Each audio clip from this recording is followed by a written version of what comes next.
Okay, అందరికీ నమస్కారం. ఇది అరకు నుంచి వచ్చింది.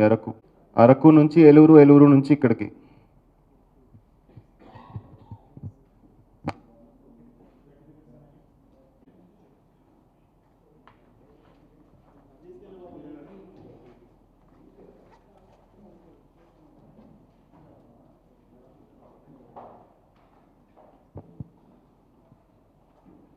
ఈ కేసును ఛేదించినటువంటి ఇన్స్పెక్టర్ ఎస్హెచ్ఓ పెదకాకని గారికి సర్టిఫికెట్ ఇస్తున్నారు. సబ్ ఇన్స్పెక్టర్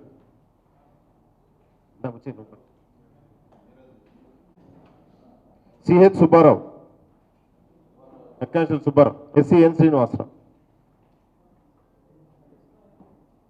ఎండి ఇర్ఫాన్, వి సుధాకర్,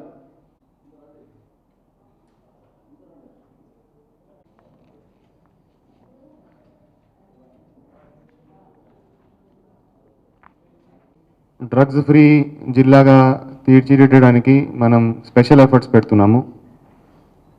ఆ ప్రోగ్రాం భాగంగా ఈరోజు పెదకాకాని పోలీస్ స్టేషన్ లిమిట్స్లో 14 మందిని అరెస్ట్ చేయడం జరిగింది. ఈ 14 మందిలో 4 పెడ్లర్స్. వాళ్ళు బయట నుంచి గాంజా తీసుకొచ్చి చిన్న చిన్న ప్యాకెట్స్లో మార్చుకొని దాన్ని అమ్మడం అనేది చేస్తూ ఉంటారు.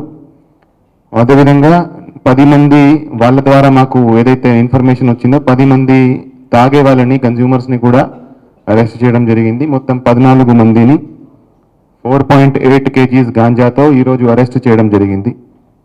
సో దీంట్లో మెయిన్ ముద్దాయి A1 ముత్యాల రమణారావు అలియాస్ రాకీ. ఇతను మంగళగిరి మండలం సంబంధించి అతను, కానీ ఇప్పుడు యాజ్ ఆఫ్ నౌ ఇతను ఏలూరులో ఉంటున్నాడు. ఇక్కడ వస్తా పోతా ఉంటాడు. ఇక్కడ గాంజా తీసుకువచ్చి అమ్మడము, సప్లై చేయడం అనేది చేస్తూ ఉంటాడు. ఇతను అరకు సైడ్ నుంచి గాంజా తీసుకువచ్చి మన జిల్లాలో అమ్ముతూ ఉంటాడు.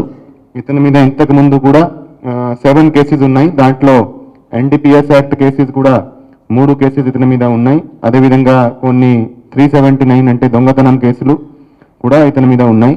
ఇంతకుముందు ఇతని మీద PD యాక్ట్ కూడా పెట్టడం జరిగింది. PD యాక్ట్ నుంచి బయటికి వచ్చాడు.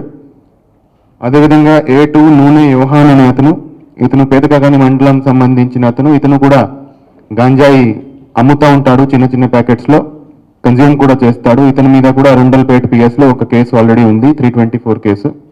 అదేవిధంగా పేరం ఓంకార్ అనే ఇంకొక అతను కూడా అమ్ముతూ ఉంటాడు. ఇతని మీద స్నాచింగ్ కేసు, 324 కేసు, 2 కేసులు ఉన్నాయి.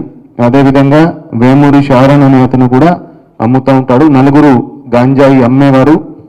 అదేవిధంగా వాళ్ళ దగ్గర నుంచి వాళ్ళని అరెస్ట్ చేసినాక వాళ్ళకి ఇచ్చిన ఇన్ఫర్మేషన్ మేరకు 10 మంది తాగే వాళ్ళని కూడా మనం అరెస్ట్ చేయడం జరిగింది. ఈ తాగే వాళ్ళంతా కూడా పెయింట్ పని చేయడము, కూలీ పని చేయడము, వెల్డింగ్ పని చేయడం, ఇట్లాంటి పనులు చేసేవారు. అందరూ కూడా 18 to 25 ఏజ్ గ్రూప్లో ఉన్నారు.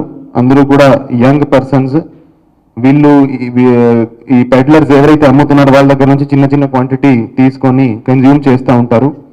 సో ఈ 14 మందిని ఈరోజు అరెస్ట్ చేసి రిమాండ్కి పంపించడం జరుగుతుంది. సో గుంటూరు జిల్లాలో మనం కంటిన్యూస్గా టాస్క్ ఫోర్స్ అయితేనేమి, పోలీస్ స్టేషన్స్ అయితేనేమి గాంజా మీద స్పెషల్ ఫోకస్ పెడుతున్నాము. ఎక్కడ కూడా గాంజా దొరికినా, అమ్మినా, కన్జ్యూమ్ చేసినా, తీసుకొచ్చినా అందరి మీద ఒక మనిషి దొరికితే అందరూ దాంట్లో బాధ్యులు చేసి అందరినీ మనం అరెస్ట్ చేస్తున్నాము. సో లాస్ట్ 3 monthsలో 40 కేసులు మనం రిజిస్టర్ చేసి దాంట్లో 200 మందిని అరెస్ట్ చేయడం జరిగింది. 68 kgs గాంజా సీజ్ చేయడం జరిగింది. అదేవిధంగా కొంత liquid ganja, hydro ganja, MDMA కూడా మనం సీజ్ చేయడం జరిగింది. సో గాంజా ఎవరైతే గాంజాలో మళ్ళా గాంజా కేసులు నమోదు అవుతున్నాయి వాళ్ళ మీద షీట్స్ ఓపెన్ చేస్తున్నాము, వాళ్ళ మీద సర్వేలెన్స్ పెడుతున్నాము. అదేవిధంగా ఎవరైతే మల్టిపుల్ టైమ్స్ ఇన్వాల్వ్ అవుతారో వాళ్ళ మీద PD యాక్ట్ కూడా పెట్టడం జరుగుతుంది. ఆల్రెడీ 7 మంది మీద గంజాయి అఫెండర్స్ మీద మనం PD యాక్ట్ పెట్టడం జరిగింది. PD యాక్ట్ అంటే ఇది నార్మల్ కేసు, అరెస్ట్, బెయిల్ అలా ఉండదు. ఒకసారి లోపలికి వెళ్ళారంటే ఒక సంవత్సరం కనీసం ఒక సంవత్సరం లోపల ఉంటారు. సో దాంట్లో ఏమి ట్రయల్ ఉండదు, ఏం కేసు ఉండదు, కేసు లేకుండానే లోపల పెట్టడం జరుగుతుంది. సో ఎవరు కూడా మళ్ళా గంజాయిలో ఇన్వాల్వ్ అయితే, గంజాయి అమ్మితే, గంజాయి కన్జ్యూమ్ చేసినా కూడా పీడీ యాక్ట్ పెట్టడం జరుగుతుంది. ఆల్రెడీ 7 మంది మీద పెట్టాము. అదేవిధంగా 14 మంది మీద పీట్&డిపిఎస్ యాక్ట్ కూడా మనం ప్రపోజల్ పంపించినాం. త్వరలోనే అది గవర్నమెంట్ నుంచి అప్రూవ్ అయి వస్తాయి. ఆ 14 మందిని కూడా పర్మనెంట్ గా వాళ్ళకు లోపల కేసు లేకుండా లోపల ఉంచుకోవడం జరుగుతుంది. అదేవిధంగా మనం సంకల్పం ప్రోగ్రామ్స్ డిస్ట్రిక్ట్ వైడ్ చేస్తున్నాము. ఎడ్యుకేషన్ ఇన్స్టిట్యూషన్స్లో, స్కూల్స్లో, కాలేజెస్లో, వార్డ్స్లో వెళ్ళి మనం సంకల్పం ప్రోగ్రామ్స్ కండక్ట్ చేస్తున్నాం. ఇప్పటికీ ఆల్మోస్ట్ 60 ప్రోగ్రామ్స్, మనం 60 ప్రోగ్రామ్స్ కండక్ట్ చేయడం జరిగింది 60 ఎడ్యుకేషన్ ఇన్స్టిట్యూషన్స్లో. So all DSPs, inspectors, SIs స్కూల్స్కి వెళ్ళి, యూనివర్సిటీస్కి వెళ్ళి, కాలేజెస్కి వెళ్ళి అక్కడ గంజాయితో ఏమేం పరిణామాలు జరుగుతున్నాయి, ఏమేం కాన్సిక్వెన్సెస్ ఉంటాయి, ఎలా భవిష్యత్ నాశనం అవుతుంది, దాని మీద అవగాహన కల్పిస్తున్నారు. సో మేము ఆలోచించేది ఏంటంటే ఎవరికి కూడా గంజాయి ద్వారా ఎట్లాంటి నష్టాలు జరుగుతున్నాయి అది తెలిస్తే ఎవరు కూడా గంజాయి జోలికి, డ్రగ్స్ జోలికి పోడు అని. సో మనం అవేర్నెస్ కల్పించడం చాలా చాలా ఇంపార్టెంట్. అదేవిధంగా కొన్ని గ్రామాల్లో, టౌన్లో ఆటోస్ పెట్టి ఆటోస్లో అనౌన్స్మెంట్స్ ద్వారా కూడా మనం అవగాహన కల్పిస్తున్నాము. కొన్ని చోట్ల మనం పబ్లిక్ అనౌన్స్మెంట్ అంటే పిఏ సిస్టమ్ ద్వారా కూడా గంజాయి వల్ల జరుగుతున్న నష్టాలు ఏమేమి ఉన్నాయి అది కూడా మనం పబ్లిక్ అనౌన్స్మెంట్స్ కూడా చేపిస్తున్నాము. అదేవిధంగా ప్రతిరోజు ఏదో ఒక చోట కోఆర్డినేట్ సర్చ్ ఆపరేషన్ జరుగుతున్నాయి. సో ఇప్పటి వరకు 12 కోఆర్డినేట్ సర్చ్ ఆపరేషన్ జరిగాయి వేరే వేరే సబ్ డివిజన్స్లో, వేరే వేరే పోలీస్ స్టేషన్స్ లిమిట్స్లో.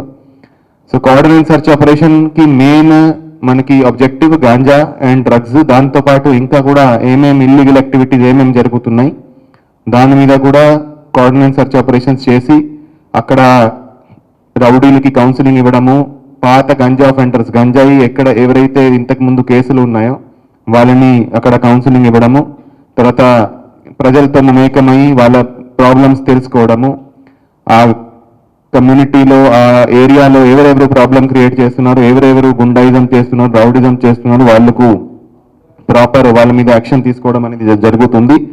అదేవిధంగా అక్కడ డాక్యుమెంటేషన్ లేని వెహికల్స్ కూడా సీజ్ చేయడం జరుగుతుంది. సో దాంట్లో కొన్ని దొంగ వెహికల్స్ కూడా ఉండొచ్చు. ఇప్పటి వరకు 486 వెహికల్స్, మనం డాక్యుమెంటేషన్ లేని వెహికల్స్ 486 వెహికల్స్ జిల్లా వ్యాప్తంగా సీజ్ చేయడం జరిగింది. సో ప్రతిరోజు కోఆర్డినేట్ సర్చ్ ఆపరేషన్స్ కూడా చేయడం జరుగుతుంది. సో ఒక ఇంటిగ్రేటెడ్ అప్రోచ్తో అన్ని విధాల, అన్ని యాంగిల్స్ నుంచి మనం గాంజా మీద పోరాడుతున్నాము. సో గుంటూరు జిల్లా పోలీసు తరఫున గంజాయి మీద ఒక స్పెషల్ ఆపరేషన్ చేయడం జరుగుతూ ఉంది. సో దాంట్లో కేసెస్ పట్టుకోవడం ఒక ఎత్తు, అవేర్నెస్ కల్పించడం కూడా అంతే మనం ఇంపార్టెన్స్ ఇస్తున్నాము. సో ఈరోజు ఈ 14 మందిని మనం అరెస్ట్ చేసి పంపిస్తున్నాము. సో ఈ మంచి కేసు పట్టుకున్న పెదకగాని ఇన్స్పెక్టర్, పెదకగాని ఎస్ఐ అండ్ వాళ్ళ టీంకి మేము అభినందిస్తున్నాము. Thank you.